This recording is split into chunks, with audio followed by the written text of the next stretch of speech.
आयुष्मान योजना को नहीं आसिला बड़ खबर क्यों माने ओ किपरि करि पारिबे आवेदन जानिबा पई वीडियो को पूरा देखंतु आपण वीडियो रे डिटेल इन्फॉर्मेशन पाई परिबे।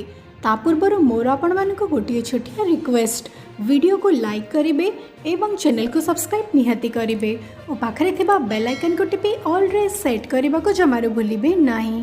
राज्य रे बंद हबा को जाउछि बीएसकेवाई योजना एने सूचना देइचंती बीजेपी राज्य सभापति मनमोहन सामल। मनमोहन कहिचंती आउ किछि दिन पर बीएसकेवाई बंद हबो। आयुष्मान भारत योजना राज्य रे लागू हबो। आयुष्मान योजना लागू हेले राज्यवासी को उन्नत मानर स्वास्थ्य सेवा मिलिबो। तो एबे जानि नियंतु आयुष्मान योजना कोन। आयुष्मान भारत प्रधानमंत्री जन आरोग्य योजना मुख्यमंत्री योजना अधीन रे एक स्वास्थ्य कवर बीमा भली। यह अधीन रे एही योजना पाई योग्य लोकों को आयुष्मान कार्ड दिया जाए। एही योजना अधीन रे आयुष्मान कार्डधारी माने तालिकाभुक्त डाक्तरखाना गुड़िकर मागणा चिकित्सा पाती।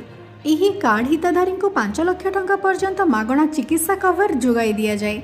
तो एबे आयुष्मान कार्ड पाई केउ माने योग्य ताहा मध्य जानि रखंतु। परिवार रे जदि केही अक्षम सदस्य थांती किंबा जदि आपणक घर चाल छपर हेइथाए, आपण जदि जणे दिन मजुरिया हेइथांती अथवा आपण जदि जणे भूमिहीन व्यक्ति हेइथांती, जे कोनोसी अनुसूचित जाति किंबा जनजाति हेइथांती अबा जणे ग्रामांचलर बासिंदा किंबा आदिवासी हेइथांती, तेबे आपण एही योजना पाई योग्य। तो एबे आयुष्मान कार्ड पाई केमिति आवेदन करिवे ताहा मध्य जानि रखंतु। जदि आपण उपरोक्त स्कीम पाई योग्य अटंती तेबे आपण आयुष्मान कार्ड तैयारी करि परिबे। एथिपाई आपणको निकटस्थ जनसेवा केन्द्र को जीवाकू हबो। एथिपाई डॉक्यूमेंट भाबरे आवासिक प्रमाणपत्र आधार कार्ड एवं राशन कार्ड आवश्यक हबो।